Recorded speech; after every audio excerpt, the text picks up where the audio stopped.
Hi, I'm Joan Newcomb, and today's morning musings is drama-free. I'm doing a series of daily morning musings, and I'm using posts from my blog, Adventures in Density and Effort, as inspiration. Now, I wrote these a while ago, and the world has completely changed since then. So if I encounter anything that is out of date, I will give you the most recent information. At the end, I will summarize the topic based on what's going on in the world today. Also, I have some special offers, so stay tuned to the very end to see what they are. Drama-free. Today, I read an article with Jon Favreau, the youngest presidential speechwriter in history, who left the West Wing to focus on writing screenplays. I was particularly struck by one thing he said about his former boss, Barack Obama. He's also this whole no drama thing. It's really true. He's the last one on the whole staff to freak out about something. While we're all running around scared about this or that, or some bad article came out, or bad poll numbers, he's the one that says, guys, we've got this. It's fine. Take the long view. It reminded me of an important lesson I learned years ago. Don't react dramatically to anything, even if it seems dramatic. If it's drama, it's theater. If it's calm, it's real. You could almost say reality is boring, but it's not. It's fascinating. It's exciting. It's interesting. It's delicious. It's heartwarming. It's magnificent. It's awe-inspiring. It's lovely. However, it's not dramatic. The story our body personality tells about reality is dramatic. Our bodies aren't going to make it out of this lifetime alive, so they measure everything in terms of life and death. Any major change indicates possible death to our bodies, since our bodies only know what they're experiencing now and what they have experienced since they were born. Anything they haven't experienced yet doesn't exist, and non-existence means they're gonna die. Our personalities are part of our body reality. They're picture books or movies of all our experiences and projections since we were conceived. They can only embrace what's familiar, what they know, so they reject anything outside of these narrow perceptions. Our essence is so much bigger than our body personality. As essence, we exist beyond the storyline. We exist before our bodies were born and after our bodies die. We exist outside of physical reality, even while we're dwelling in it. If you're freaking out, if you're tossed on waves of emotion, feeling out of control, if you think things are happening to you, your body is steering the boat. If you think other people are trying to limit you, if you feel you have to control others in order to keep them from controlling you, your ego personality is captain of the ship. As essence, you have the bigger picture. You know everything is okay. Everything is going to balance out in the end. All is very, very well. When you lead from essence, you're not just a boat on the water. You are the ocean. You are in the flow, and you are the flow. You are in agreement with everything that happens. It's interesting to look around and see who's overreacting. The ones who seem so powerful are the ones who are losing power. Consciousness is moving forward, and that which is not evolving is dying. People are clinging to limited beliefs like they are dying and not just their concepts disintegrating. Feel compassion for them as they writhe in discomfort. Step out of the way as their beliefs, self-destruct. If you feel a wave of your own dramatic thoughts, stand still and breathe until it passes. If you don't feed them, they won't stay. Truth is so much more enjoyable than fiction. Put down the book and go play outside. So that is really fun to look at. Again, that was 10, 11 years ago. And actually, Jon Favreau is now part of several podcasts. And I used to listen to him and his colleagues from the West Wing religiously until the whole dump Biden thing. And the people who were on the dump Biden train were all privileged white males, mostly wealthy, who had the least amount to lose if Trump got elected. I just narrowed down where I was getting my information. And so now, this will be horribly out of date next year, but I get my information from a couple of historians who study early and middle to late American history. And I get my information from a former trial lawyer from New York who's also tried cases in front of the Supreme Court. And I'm also sort of watching on TikTok somebody who is a sociology professor, but I don't entirely agree with her, but she gives another great perspective as well. Honestly, this also exists outside of politics. This happens in our families on an everyday basis. If you're one of the 95, 97, 99% of people who grew up in dysfunctional families, you probably experienced a lot of chaos and drama. And the thing I came to learn, especially in my first marriage where there was a fair amount of chaos and drama, is that if it was dramatic, it wasn't real. And that if I could step back, breathe deeply, I didn't have to react to anything right away. Sometimes you can just wait 24 hours or 3 days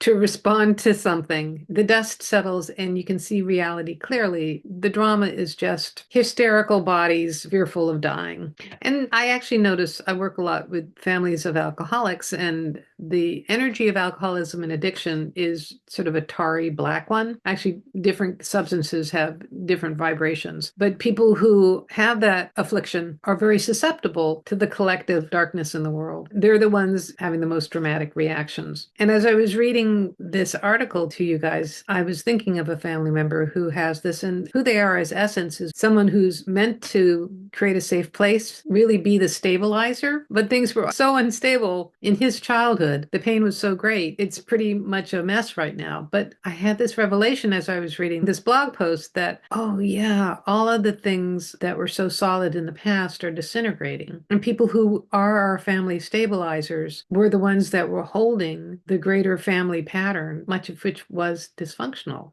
So that's actually in the process of dying. It's extraordinarily painful for the majority of people who are settlers, stabilizers, things like that. For the people who are most likely to be watching this video, we're probably the adventurers. They're the ones who are on the leading edge. We like this kind of outside of the box approach to things. We're the ones that bring the light and also go to the light. And we're meant to actually break the family patterns. So it's a little easier for us to hear. I think it's a little easier for us to adjust. But regardless of what end of the spectrum that you're on, the entire planet, consciousness is going through a huge evolution right now. Old ways are disintegrating, and it's very, very uncomfortable to people who were still clinging to that reality. And so you'll hear a lot of drama and chaos coming out of people who still have belief systems that really are from the last century or the century before. And you can be gentle with yourself and gentle with them while this process is going on. So if you have an experience like this that you would like to share, please leave a comment below. I love to read your comments. And if you like these videos, please share them with your family and friends and on your social media. And if you'd like to have a free sample of one of my consciousness techniques, click on the link below to the skybox technique. It'll give you a drone's eye perspective, like that of consciousness, to what's going on in your life and in your surroundings today. And if you want some manifestation techniques, click on the link below to Manifesting Money and Miracles.